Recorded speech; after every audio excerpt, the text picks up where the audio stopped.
सचिन रोज की तरह शाम ढलते ही काम से थका हारा घर लौटा। पूरे दिन की मेहनत उसके चेहरे पर साफ झलक रही थी। वो दरवाजा खोल ही रहा था कि अंदर से तेज आवाजें आने लगीं। वो आवाज उसकी पत्नी मीनाक्षी की थी। रोज रोज यही बात, कब तक तुम्हारे माँ बाप की सेवा करती रहूं? मीनाक्षी की आवाज में गुस्सा, झुंझलाहट और ताने सब कुछ मिला हुआ था। सचिन अंदर गया तो देखा मीनाक्षी उसकी बूढ़ी माँ पर चिल्ला रही थी और पिता चुपचाप सिर झुकाए बैठे थे। ये कोई नई बात नहीं थी, पिछले कई महीनों से यही रोज का सिलसिला बन चुका था। सचिन का दिल बैठ सा गया। वो इस रोज रोज के झगड़े से अंदर ही अंदर टूट चुका था, लेकिन हर बार चुप रह जाता था, ये सोचकर कि शायद हालात खुद ही ठीक हो जाएंगे। लेकिन उस दिन मीनाक्षी ने हद पार कर दी। वो सचिन की ओर मुड़ी और गुस्से में बोली, मैं अब बार तुम्हारे माता पिता के साथ नहीं रह सकती। साफ साफ कह रही हूँ, अब तुम फैसला कर लो, या तो मेरे साथ रहो या अपने माता पिता के साथ। ये शब्द सचिन के कानों में हथौड़े की तरह लगे। उसका दिमाग सुन्न हो गया, जैसे शरीर में जान ही न बची हो। उसने मीनाक्षी की ओर देखा, फिर अपने माता पिता की ओर। उसके सामने जैसे पूरी जिंदगी खड़ी थी। एक तरफ वो औरत जिससे उसने प्यार करके शादी की थी, और दूसरी तरफ वे लोग जिन्होंने उसे जन्म दिया, पाल पोस कर बड़ा किया। उस रात सचिन को नींद नहीं आई। वो करवटें बदलता रहा।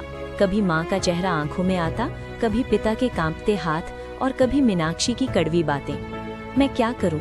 मैं किसे समझाऊं? क्या रिश्ते इतने सस्ते हो सकते हैं? सुबह की हल्की रोशनी खिड़की से अंदर आई, लेकिन सचिन की आंखों में अंधेरा ही था।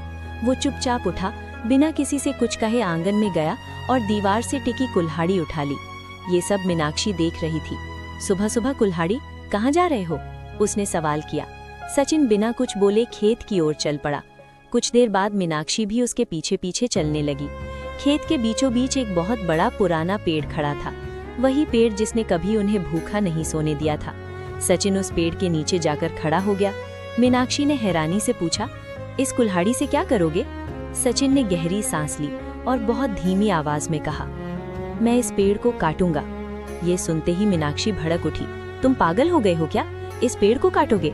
सचिन शांत स्वर में बोला, हाँ, ये पेड़ अब बूढ़ा हो चुका है, अब ज्यादा फल नहीं देता।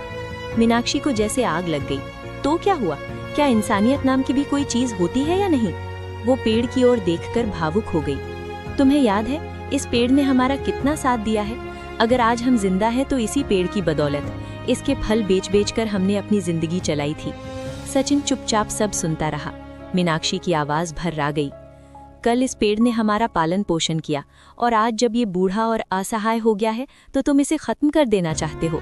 फिर उसने सचिन की ओर देखा और रोते रोते कहा, कल को अगर मुझे कुछ हो गया तो क्या तुम मुझे भी छोड़ दोगे? तभी सचिन के चेहरे पर एक हल्की सी मुस्कान उभरी। वो पहली बार बोला, पर इस बार उसके शब्द दिल से निकले। मैं तुम्हें बहुत दिनों से यही बात समझाने की कोशिश कर रहा था मीनाक्षी। उसने पेड़ की ओर इशारा किया और बोला, मेरे माता पिता भी इसी पेड़ की तरह हैं। उन्होंने मुझे जन्म दिया, पाला पोसा, बड़ा किया। आज जब वे बूढ़े हो गए हैं और उन्हें मेरी जरूरत है, तो तुम कहती हो कि मैं उन्हें छोड़ दूं? सचिन की आवाज में दर्द था, लेकिन शब्द साफ थे। बताओ मैं कैसे छोड़ दूं?